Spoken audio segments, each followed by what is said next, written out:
Well, hey there, friendships. Welcome back to Curtis's Corner. If you're new here, hi, I'm Curtis. This is my corner, and this is Movie Monday, where I talk all things movie. And on today's video, I'm going to give you a review for none other than Fede Alvarez's Alien Romulus. That is correct. We are discussing the newest Alien film in the franchise of this ever-prolonging adventure that is sci-fi, horror, and action. And I'm going to give some thoughts. I'm going to give some opinions, things I liked, things I didn't like, and whether or not you should see the film. So if any and all of that interests you, keep on watching.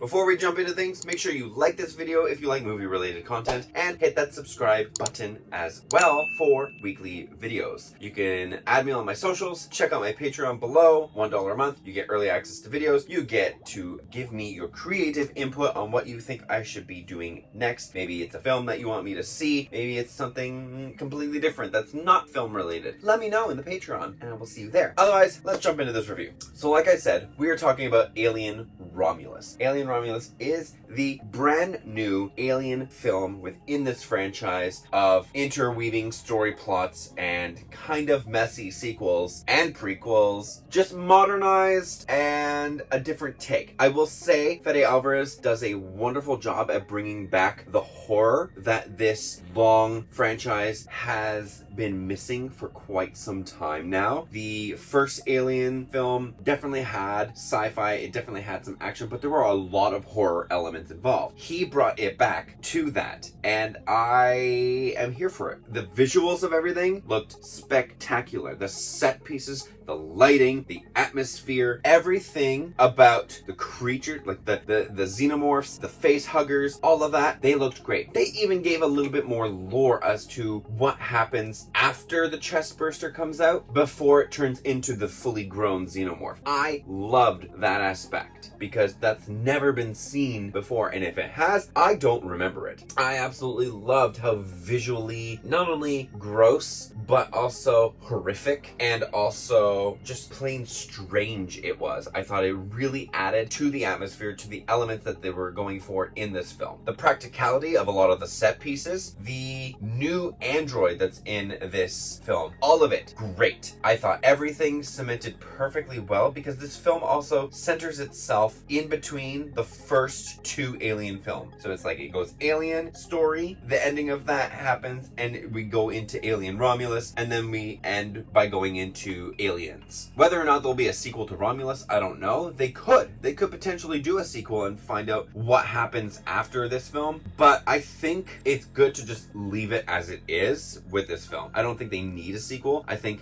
what Fede Alvarez has done with this film is a perfect encapsulation of just, this is what's happened, let's keep it moving. And I think that's all that needs to be said for this. I don't think we need to delve in and explore more of what's happened. Maybe if you want to do like a touch of something in like a future film based on what's happened in here, okay, but I wouldn't linger on it because it seems to kind of wrap the whole story of this film into a nice, neat little bow by the end.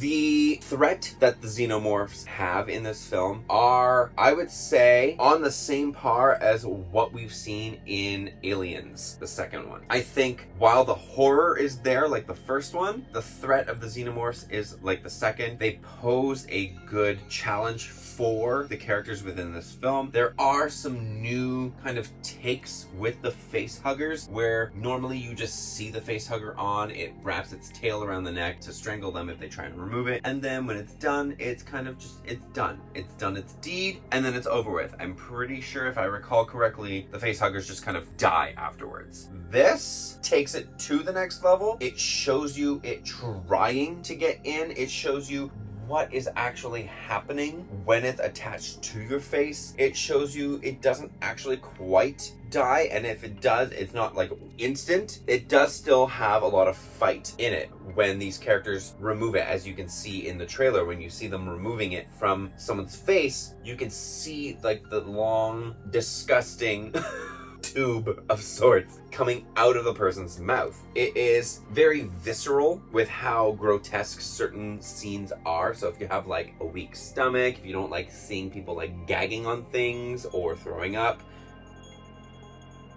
be prepared. There are some moments in this film that do that, but I like the aspect of seeing just these new visuals of these creatures being brought to life. I've said a lot of praise already for this film, and I do really enjoy this film. There is, however, one certain aspect of the film I really did not like. I'm not going to spoil it because it is a very apparent plot point, and I don't want to ruin that for anybody, but there is a point in the film surrounding something or someone, I'm going to leave it very vague, but you'll know it when you see it, where the CGI is very jarring, and it really takes you out of the film. Seeing as this is made by Disney, but it's 20th century, and the newest Planet of the Apes film was also made by Disney and 20th century. The CGI difference is very black and white. There is no comparison, and it is almost childish to assume that what you've put in this film for the CGI is acceptable, when you just gave us a few months ago impeccable,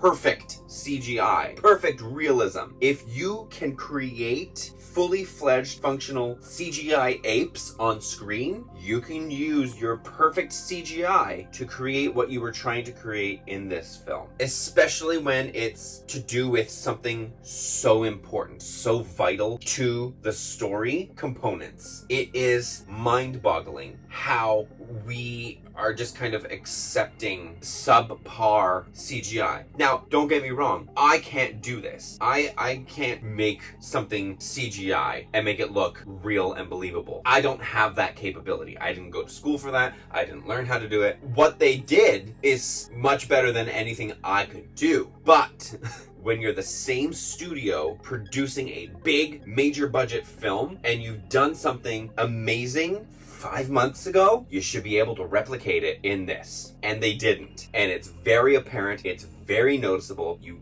get pulled out, and then once you're back into the film, when the CGI aspect is not a part of it, and then they bring it back in, you're like, oh, we're here again? It's still not fixed. So here's hoping that on the actual online release or on the Blu-ray release, I hope they kind of correct it, make it a little bit better, because whoa, crazy.